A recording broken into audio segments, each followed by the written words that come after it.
Test words, test words, test words. Are we going? I think we might be going. Fan Dabby Dozy. Hello, everybody. Welcome to this stream. It's going to be a not too long one at the moment, but we had a little bit of news earlier today that I think was worthy of a little bit of our attention.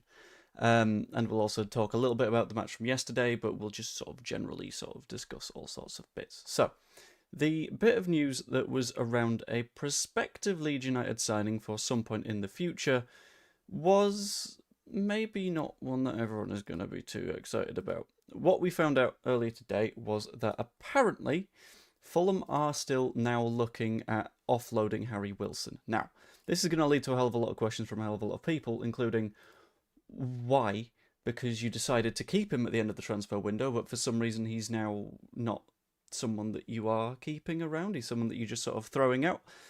Very, very weird. We thought that they were aiming for a little bit of sort of a financial payment for him, hence trying to buy him. But in January, he's going to have 6 months left on his contract and he can go somewhere abroad for free. And then next summer, he can go anywhere for free because they let his contract run down. The entire situation is very, very weird, and I just think it's a little bit worthy of conversation. Hello, Rich. And there's a bit of a further question, right, that I'm going to ask the general chat. I kind of want to know what people think on this one, right? So, after yesterday, would you sign Harry Wilson? Because for me, I think we learned a couple of things yesterday, and we're going to cover that one as well. But the first of them is we learned that I am not entirely certain on if Harry Wilson is especially worth paying that much attention to be completely honest with you.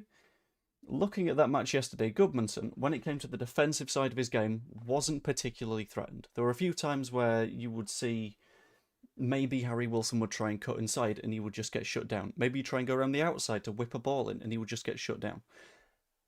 I can't quite remember exactly what minute he came off the pitch, but I'm going to have a quick look.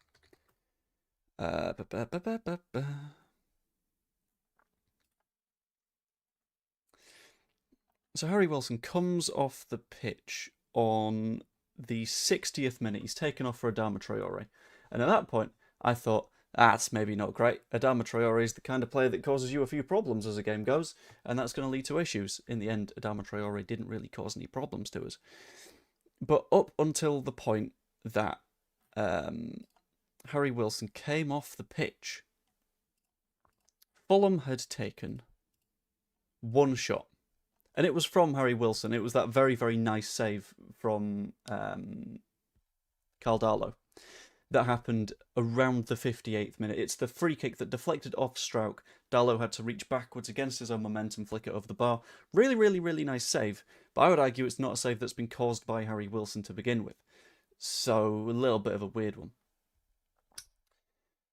So that's why I'm not entirely sure on whether or not we should be signing Harry Wilson, even if he is a name that is in the wind.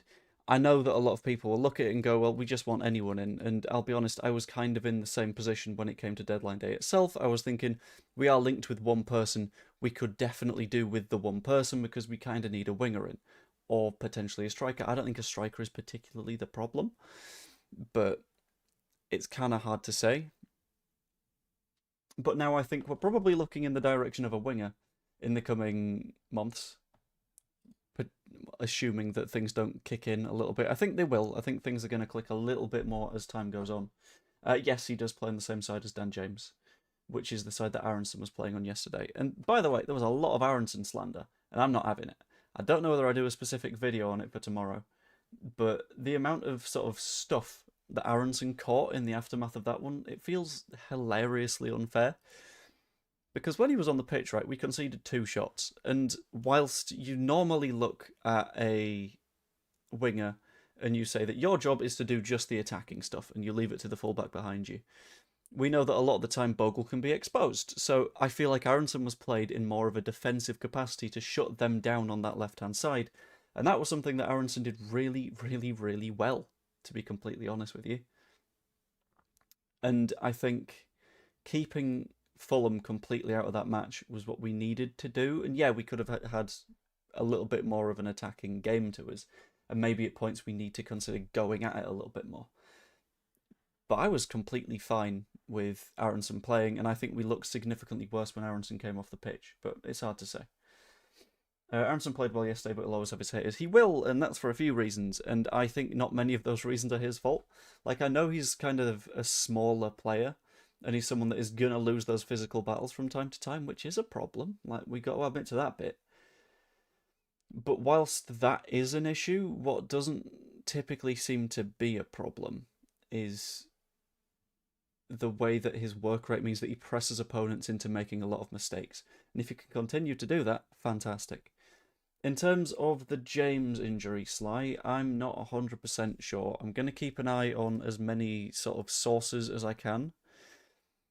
I did hear a little something something that was unverified, I'll be completely clear about that, and it is just going to be considered a rumour at this point that it could be a pretty bad thing that puts him out for a good few weeks. But it's sort of impossible to say. Like, there's no way to tell without having something official out of the club, because being sort of a chest injury, from what I could tell, it looked sort of upper half. It's not something that is super fun, regardless, and it's not something you really want to speculate on. Hold on, I'm gonna move the camera a bit, because whilst it needs to be more that way? No, it needs to be more that way. Hey. And that puts me in the middle of this side of the screen. Lovely jubbly. Fantastic. Thank you, guys. And on the subject of thanking you guys, if you could, I'd massively appreciate you whacking on like to the stream and subscribing if you haven't. Thank you very much. Yeah, it didn't look like a fun injury. Left side injuries baffled me. I wouldn't say I was particularly baffled. I'd say it kind of made sense, because from what Daniel Farke said, it felt like we'd agreed amongst ourselves in the coaching staff, at the very least, that the focus at that stage was make sure that we are secure, do not lose this game of football. Because at that stage, you're a little bit more under the cosh. You're thinking, right, okay, there's a lot of pressure on us. Do we bring on someone that is more attacking to try and steal a winner? Or do we bring on a more defensive option and stay in it, make sure that we get the point? And let's be clear on that one. We would have 100% gotten the point if it weren't for one of the most disastrous accidental own goals that I've ever seen. That was horrendous. And I'm not going to blame Goodmanson for it, because it's one of those where, like, the ball's just hit him. You don't have the time to, like, react to that one with the amount of time that it took for the ball to come over the crowd of players in front of him. It's just a deeply unlucky one. And there's not a ton that you can do. And that makes me quite sad, you know? Makes me sad. Aronson can't pass the ball. Decision-making is terrible. His person's awful. I'll agree on the decision-making, right? The decision-making, fine. The decision-making was not on point. Without a doubt, I agree with you. But I think you're being incredibly harsh, quite deliberately, by ignoring the aspects of the game that he's very good at. He's incredibly good out of possession. Like, without a doubt, for me. And when it comes to, like, attacking output as well, a lot of people looked at that and were sort of like, Aronson shit when it comes to the final third. One of our best chances came from Brendan Aronson. It was, let's have a look at it.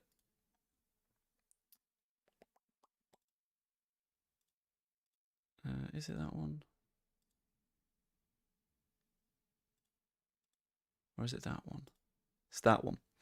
It was the one where the ball's been fizzed into him and he's just, like, had a go at it, which, like, fair enough, he's not going to score that most of the time, and in terms of XG, that chance was 0.13. That's very little. A chance with that little XG, you're kind of assuming you're going to score that 1 in 8 times. And he managed to improve the quality of that chance by double.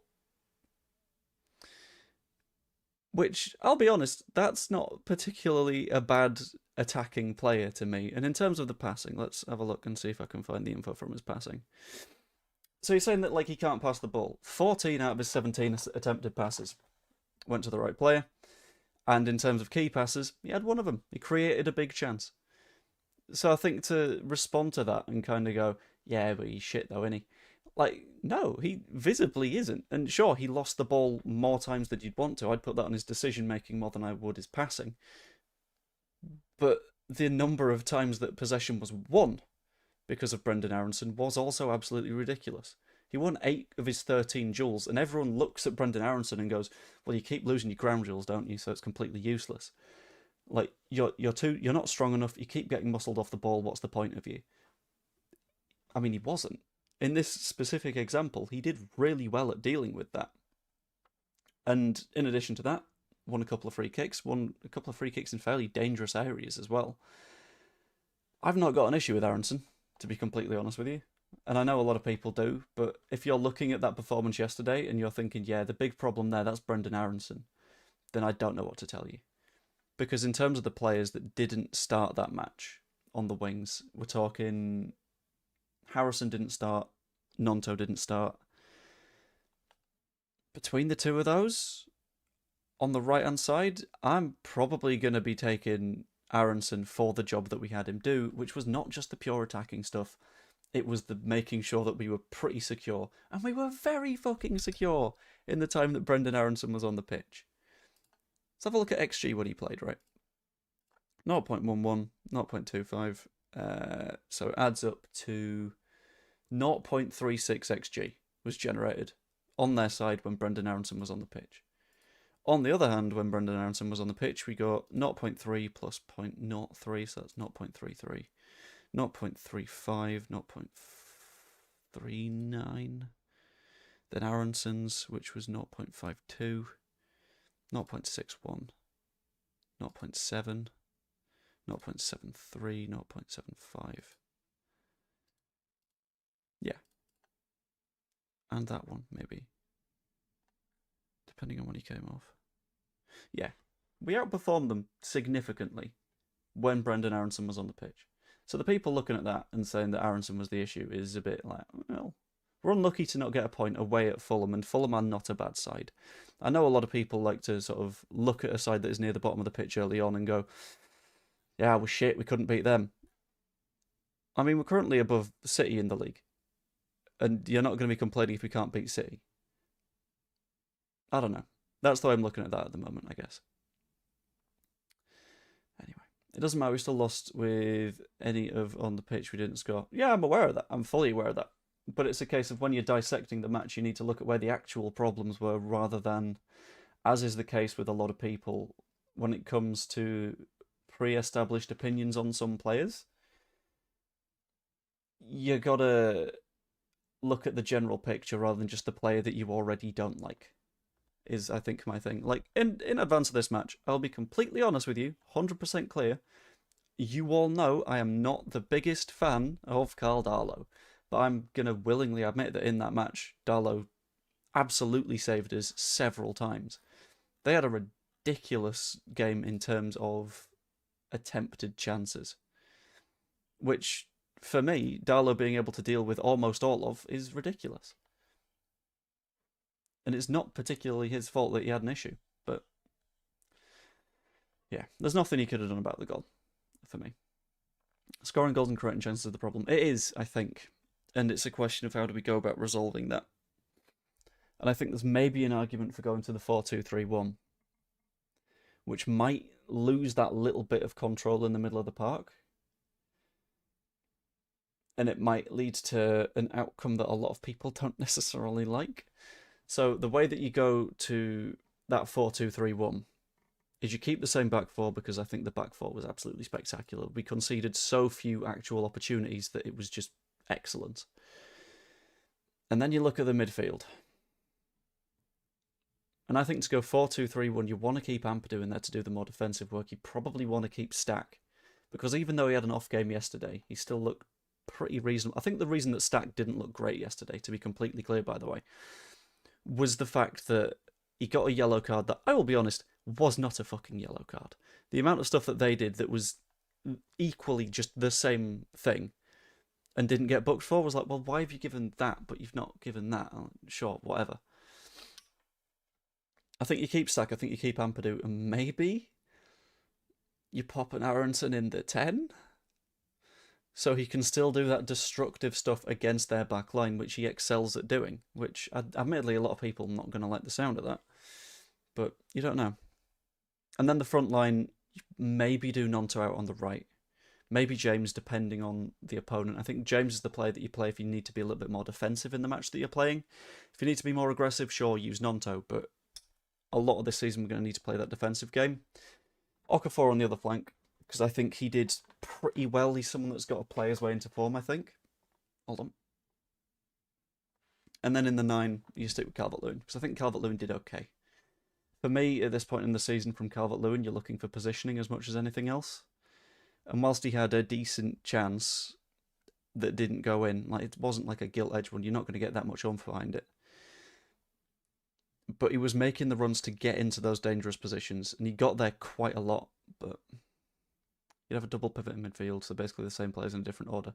Maybe, sort of, I mean, I wouldn't say same players, though, because I've made a clear sort of switch.